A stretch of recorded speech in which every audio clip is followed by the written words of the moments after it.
Hello everyone, welcome to our channel. आपण आजच्या व्हिडिओमध्ये सर्वात इम्पॉर्टंट कल्पना म्हणजे क्वातकल्पना बघणार आहोत. तर क्वातकल्पना ही LAQ-साठी फार महत्त्वाची कल्पना आहे. यामध्ये आपण क्वातकल्पनेला सुरुवात करूया. तर क्वातकल्पना सुरुवात करण्या अगोदर क्वात म्हणजे काय असतो, तर क्वातची एक नॉर्मल प्रोसिजर असते. आता क्वात म्हणजे काय, तर आपल्याला एक भाग चूर्ण घ्यायचं असतं, त्यामध्ये 16 पट पाणी आणि त्याला 1/4 शेष राहीपर्यंत अग्नी द्यायचा असतो. तर ही जी प्रोसेस असती ती म्हणजे क्वातकल्पनेची. तर यामध्ये आपल्याला सुरुवातीला शारंगधर संहितेचा एक श्लोक सांगितलेला आहे. तर तो श्लोक बघूया अगोदर. पानीय षोडश गुणः शून्ये द्रव्य फले शिपेतः भृतपात्रे क्वात एद ग्राह्य अष्टमांश अवशेषितम. म्हणजे यामध्ये शारंगधर आपल्याला सांगतात की 16 पट पाणी टाकून ते 1/8 राहीपर्यंत 1/8 शिल्लक राहीपर्यंत त्याला अग्नी द्यायचा. ही प्रोसेस म्हणजे शारंगधर संहितेची. म्हणजे आपल्याला शारंगधर त्याला 1/8 शेष राहीपर्यंत सांगतात. तर जी नॉर्मल प्रोसेस असते तर त्यामध्ये भरड चूर्ण एक भाग घेऊन 16 पट पाणी टाकून मिश्रण मृतपात्र ठेवून त्याला कथन करायचं म्हणजे शिजवायचं आणि 1/4 शेष राहीपर्यंत त्याला शिजवायचं आणि अग्नी देणे बंद करायचं आणि गाळून घेणे. ही प्रोसेस झाली नॉर्मल प्रोसेस क्वात बनवायची. पण शारंगधर काय सांगतात की 1/8 शेष राहू द्यायचं. हे MCQ-साठी इम्पॉर्टंट असतं. शारंगधर आपल्याला 1/8 शेष राहायला सांगतात आणि नॉर्मल प्रोसेसमध्ये आपण 1/4 त्याला जल हे शिल्लक ठेवतो. बरोबर. तर यानंतर आपण याचे पर्याय बघूया. आता पर्यायी नावं काय आहे, तर श्रुत, क्वात, कषाय आणि निर्यो. श्रुत, क्वात आणि कषाय हे झाले क्वाताचे पर्यायी नावं. आता आपण बघूया क्वाताची प्रक्रिया. यामध्ये जेव्हा आपण क्वात बनवतो तर यामध्ये 3 प्रक्रिया होतात, म्हणजे 3 प्रोसेस होतात. तर उत्कलन, निष्कासन, बाष्पीभवन अशा प्रकारे 3 प्रोसेस आपल्याला क्वात प्रक्रिया करताना दिसून येतात. तर त्यामध्ये सुरुवातीला उत्कलन. आता उत्कलन काय असतं, तर उत्कलन म्हणजे औषधी द्रव्य आणि जल यांचे मिश्रण झाल्यानंतर द्रव्याला मृदुता येते. अग्नीमुळे उकळण्याची क्रिया सतत चालू असते. जलामुळे मृदुत्व आणि अग्नीमुळे लघुत्व प्राप्त होते. मी तुम्हाला सुरुवातीला एक प्रोसेस सांगितली. त्यामध्ये काय करत होतो, आपण औषधी द्रव्य घेत होतो, त्यामध्ये 16 पट पाणी घालत होतो. बरोबर आहे.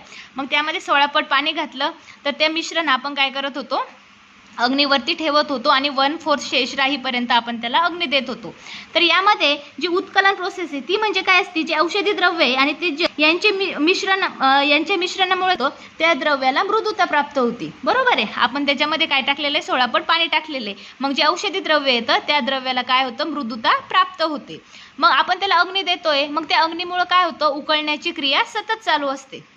आपण त्याला अग्नी देतोय त्यामुळे जे औषध द्रव्य आहे प्लस जे पाणी आहे त्यांची उकळण्याची क्रिया सतत चालू असते. मग या प्रोसेसमुळे काय होतं, जे जल आहे, आपण जे 16 पट पाणी टाकलेलं आहे त्या जलामुळे काय होतं, जे औषधी द्रव्य आहे त्याला मृदुत्व प्राप्त होते आणि अग्नीमुळे काय होतं, लघुत्व प्राप्त होते. बरोबर आहे. या 2 जलामुळे मृदुत्व आणि अग्नीमुळे लघुत्व या 2 गोष्टी आपल्याला उत्कलन प्रोसेसमध्ये दिसून येतात. आता पुढे बघूया. पुढची प्रोसेस म्हणजे निष्कासन होतं. आता निष्कासन काय असतं, जे औषधी द्रव्यातील कार्यकारी तत्व म्हणजे ॲक्टिव्ह इन्ग्रेडियंट्स पाण्यात विद्राव्य होऊन निष्कासित होते. आता जे आपण औषधी द्रव्य टाकलेलं आहे ते काय होतं, आपण त्याला पाण्यामध्ये टाकलेलं आहे आणि त्याला आपण अग्नी देतोय. मग ह्या प्रोसेसमुळे काय होतं, जे औषधी द्रव्यातील जे ॲक्टिव्ह इन्ग्रेडियंट आहे ते काय होतं, ते पाण्यामध्ये विद्राव्य होतात म्हणजे निष्कासित होतं, म्हणजे पाण्यामध्ये उतरतात. बरोबर आहे. आपण त्याचे औषधी द्रव्य आहे ते उकळण्याच्या प्रोसेसमुळे काय होतात, ते जे पाणी आहे त्याच्यामध्ये ते निष्कासित होतात म्हणजे त्याच्या पाण्यामध्ये उतरतात. ही झाली निष्कासन प्रोसेस. आता पुढं बाष्पीभवन. जल वाफ रूपाने निघून जाते व जलाची मात्रा प्रमाण अपेक्षित 1/4 शेष शिल्लक राहीपर्यंत ही क्रिया सतत चालू असते. आता बाष्पीभवन म्हणजे इव्हॅपोरेशन होतं. आपण त्याला अग्नी देतोय. अग्नी दिल्यामुळं काय होतंय, त्याची पाण्याची वाफ होती म्हणून जे जल आहे ते वाफेच्या स्वरूपामध्ये बाहेर निघून जात आहे आणि मग आपल्याला काय करायचं आहे, ती जलाची मात्रा 1/4 शिल्लक राहीपर्यंत अग्नी द्यायचं आहे आणि जेव्हा ती 1/4 शिल्लक राहील तेव्हा आपल्याला अग्नी देणं बंद करायचं आहे. ही जी क्रिया असते ही क्रिया म्हणजे बाष्पीभवन क्रिया. बरोबर आहे. अशा प्रकारे आपल्याला क्वात प्रक्रियेमध्ये आपण 3 प्रक्रिया बघितल्यात. एक उत्कलन, निष्काशन आणि बाष्पीभवन. उत्कलन म्हणजे काय, जलामुळे मृदुत्व येते औषधी द्रव्याला आणि अग्नीमुळे लघुत्व. दुसरी म्हणजे निष्काशन, जे औषधी द्रव्य त्याच्यातील जे ॲक्टिव्ह इन्ग्रेडियंट आहे ते पाण्यामध्ये उतरतात. आणि बाष्पीभवन म्हणजे जल आहे ते वाफेच्या स्वरूपामध्ये बाहेर पडतं आणि 1/4 शेष राहीपर्यंत आपण त्याला अग्नी देतो आणि नंतर ही क्रिया सतत चालू असते. आता आपण पुढे बघूया औषधी द्रव्य व त्याचे जलप्रमाण. आता औषधी द्रव्य आणि जलप्रमाण, तर शारंगधरने आपल्याला सांगितलेलं आहे 1 भाग औषधी द्रव्य घेऊन त्यामध्ये 16 पट पाणी घालून 1/8 शेष राहीपर्यंत त्याला अग्नी द्यायचा. हे झालं शारंगधर संहितेचं मत. बरोबर आहे, शारंगधर आपल्याला 1/8 शेष राहीपर्यंत अग्नी देण्यासाठी द्यायला लावतात. तर जे नॉर्मलमध्ये आपण 1/4 ठेवतो, बरोबर 1/4 ठेवतो, शारंगधर 1/8 शेष सांगतात. बरोबर, त्यानंतर चिकित्साचे जे प्रमाण, आता चिकित्सक सांगतात तर औषध ते मृदू असेल, बरोबर आहे, ते जर मृदू असेल तर मध्ये काय करायचं, 4 पट पाणी घ्यायचं, 1/4 शेष राहायचं.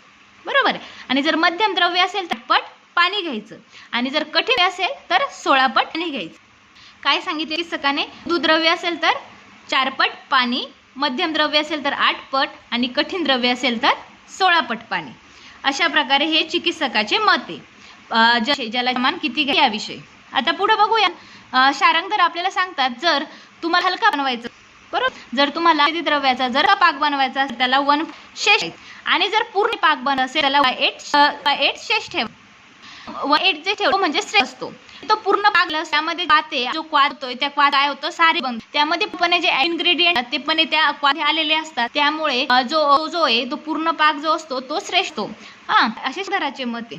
तर या महत्वाचं आहे, जर हलक बनवायचं असेल तर आपल्याला 1/4 शेष ठेवायचं आणि जर पूर्ण पाक बनवायचं असेल तर 1/8 शेष ठेवायचं.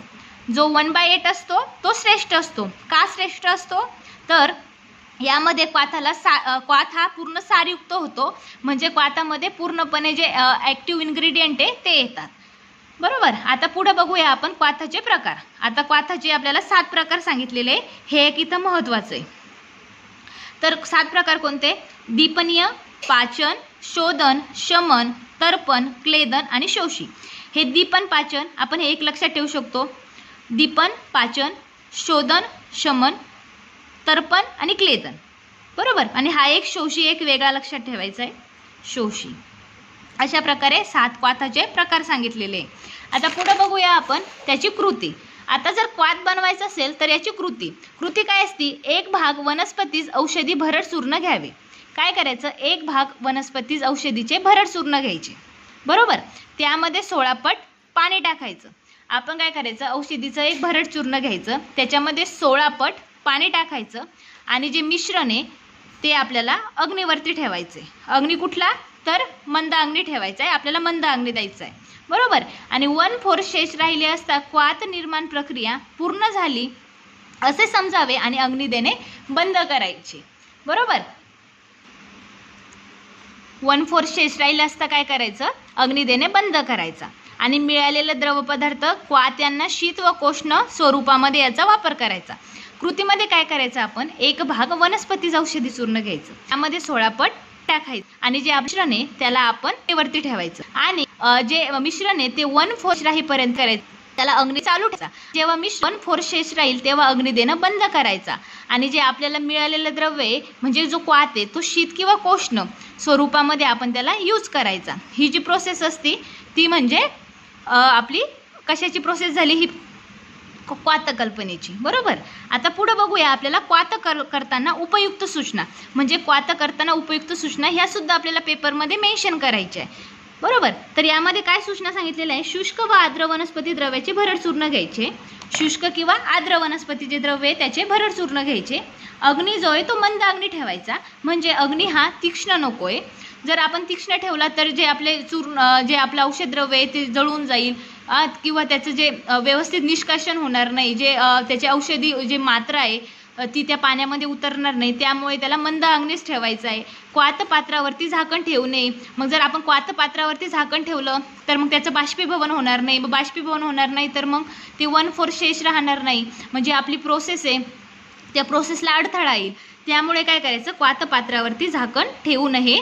त्यानंतर सुगंधी द्रव्याचा क्वाथ करू नये. आता जे सुगंधी द्रव्य जर त्याचा क्वाथ केला तर काय होईल, तर आता ते होलटाईल म्हणजे बाष्पीभवन होईल. त्याच्यामुळे त्याचे जे सुगंधी द्रव्य आहे ते काय होईल, उडून जाईल. त्यामुळे काय करायचं, त्यामुळे यांनी सांगितलेले सुगंधी द्रव्यांचा क्वाथ करू नये. आता पुढे बघूया आपण मात्रा. आता मात्रा काय सांगितलेली आहे, मात्रा सांगितलेली आहे 40 ml आणि रुग्णानुसार म्हणजे रुग्णाचं जे बल आहे यानुसार आपण ते 10 ते 25 ml यांच्या दरम्यानमध्ये आपण रुग्णाला देऊ शकतो. आता पुढे उपयोग बघूया. बाह्यंतर आणि अभ्यंतर म्हणून उपयोग होतो. तर बाह्यंतरमध्ये व्रणधावनाकरिता त्रिफळा क्वाथ आणि गंडूश. व्रणधावनाकरिता म्हणजे जे आपल्याला व्रण झालेलं आहे म्हणजे जखम झालेली आहे तिला धुण्यासाठी त्रिफळा क्वाथाचा उपयोग होतो आणि गंडूशसाठी सुद्धा आपण क्वाथाचा वापर करतो. हे झालं याचा बाह्यंतर म्हणून उपयोग. म्हणजे बाह्यंतर म्हणजे जसं शरीरावरती लेप लावतोय, गंडूश म्हणजे फक्त वर्षावरती आपण गंडूश करून पाणी परत बाहेर टाकतोय, हे झालं त्याचं बाह्यंतर उपयोग म्हणून. आणि अभ्यंतर म्हणजे पिण्याकरिता म्हणजे आपण त्याचा ओरली यूज करतो. पिण्याकरिता वातव्याधीमध्ये दशमूल क्वाथाचा वापर होतो. बरोबर आहे, पिण्याकरिता वातव्याधीमध्ये दशमूल क्वाथाचा वापर होतो. आता प्रक्षेपद्रव्ये. आता प्रक्षेपद्रव्य सांगितलेली बघा, जिरे, गुगुळ, क्षार, लवण आणि हिंग आणि त्रिकटू. हे काय करायचं, 4 ग्राम टाकायचे. किती सांगितलेले, 4 ग्राम सांगितलेले. पुढे बघूया, वातज रोग जर असेल, जर एखादा वातज रोग जर असला तर ते 1/4 प्रक्षेप यूज करायचं. किती करायचं, 1/4. जर पित्त असेल तर पित्तज रोगामध्ये 1/8 प्रक्षेपद्रव्य यूज करायचं.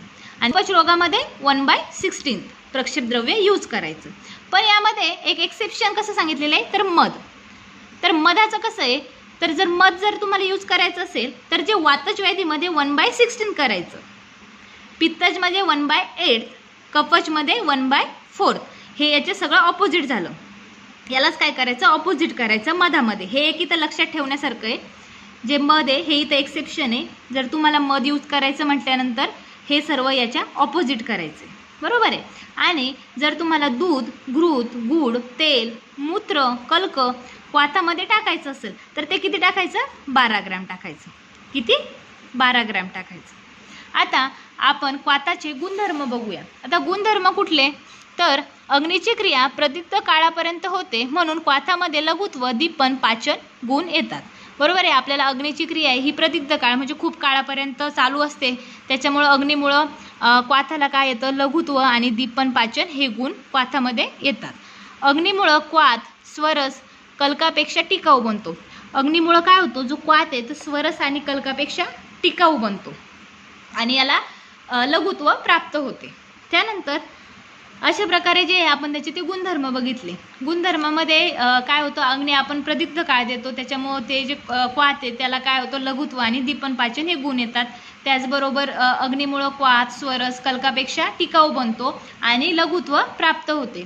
अशा प्रकारे आपण आज क्वाथ कल्पना बघितलेली आहे. जर आपल्याला क्वाथ कल्पना LQ आली तर सुरुवातीला हा श्लोक फार महत्त्वाचा आहे शारंगधरचा, त्यानंतर त्याची व्याख्या, पर्याय नावं, नंतर क्वाथ प्रक्रिया, औषधी द्रव्ये व जलप्रमाण, क्वाथाचे प्रकार, कृती, मात्रा, उपयोग, प्रक्षेपद्रव्य आणि गुणधर्म अशा प्रकारे सिक्वेन्स वाईज 1 by 1 सर्व गोष्टी लिहायच्या.